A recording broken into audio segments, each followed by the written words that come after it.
जय श्री कृष्णा, जय श्री राधे।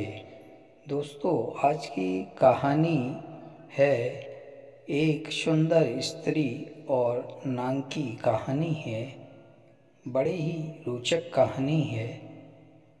दोस्तों, कहानी को पूरा सुने तभी आपकी समझ में आएगा। साथ में चैनल को सब्सक्राइब जरूर करें। चलते हैं उस सुंदर कहानी की ओर।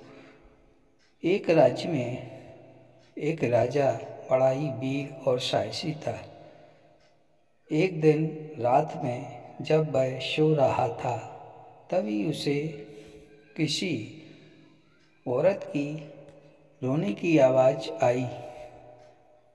राजा रात में एकाएक उठ बैठा और उसने विचार किया कि देखना चाहिए कि कहाँ से यह औरत की आवाज़ आ रही है। वह राजा रात में ही तलवार लेकर बिना किसी सुरक्षा के आगे चल देता है और देखता है कि कहाँ से यह आवाज़ आ रही है। वह राजा चलते चलते एक नदी के किनारे पहुँच जाता है। उसने देखा कि नदी के उस पार किसी औरत की रोने की आवाज़ आ रही है। नदी में पानी का बहाव बहुत तेज था।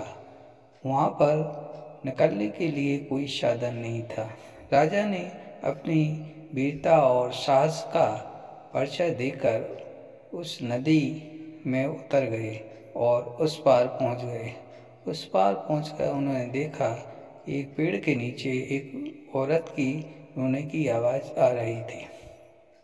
जब राजा उस औरत के पास पहुँचे तो उन्होंने देखा कि वह स्त्री बहुत ही सुंदर थी और वह अपने दुखों से पीड़ित थी। जब राजा ने उस सुंदर स्त्री से पूछा कि क्या बात है, आप क्यों दुखी हैं, क्या बात है, तो उस स्त्री ने जवाब दिया कि हे राजन, मैं बड़ी दुखी और पीड़ित हूँ, मेरी कोई सहायता नहीं करता है।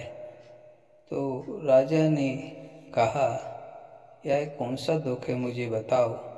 तो उस स्त्री ने कहा कि मेरे पास कई लोग आते हैं और पूछ कर चले जाते हैं, मेरी कोई सहायता नहीं करता है।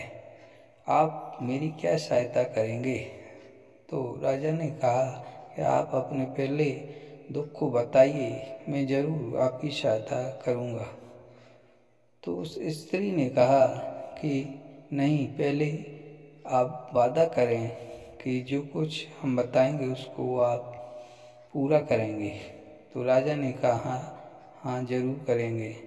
फिर उस स्त्री ने कहा कि हे राजन, मैं बड़ी ही दुखी हूँ। मैं आपके ही राज्य से इस ओर आई थी अपने पति और बच्चों के साथ, लेकिन यहाँ पर आने के बाद एक नाग ने मेरे पति और बच्चों को डस लिया, उनकी मृत्यु हो गई है।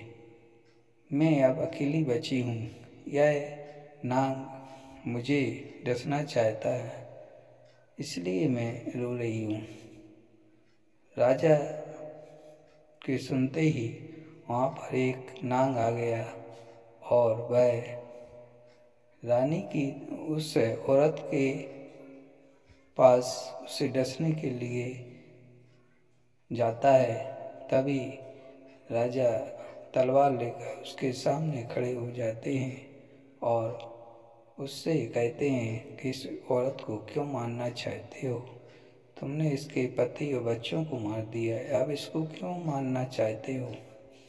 तो उस नाग ने कहा कि इसने पूर्व जन्म में मेरे साथ गलत पाप कर्म किए हैं, जिसकी वजह से मेरी मृत्यु हो गई थी। अब मैं इस जन्म में इसको मारना चाहता हूँ। राजा ने कहा कि जो कुछ इसने पूर्व जन्म में किया है उसको माफ़ कर दीजिए।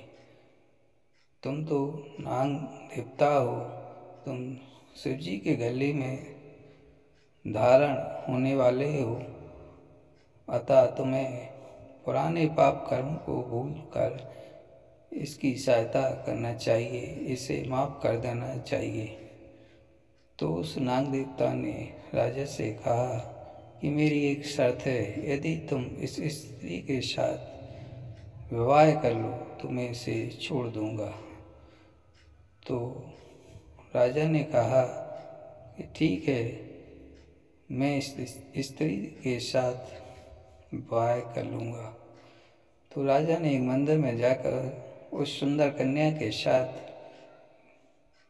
विवाह कर लिया, और जब विवाह करके वह अपने महल में गए तो सारी प्रजा को ऐसा बताया और पूरी कहानी बताई। राजा की इस बात को सुनकर प्रजा बड़ी खुश हुई और अपने राजा की वीरता और साहस को देखकर सभी लोग बहुत ही खुश हुए।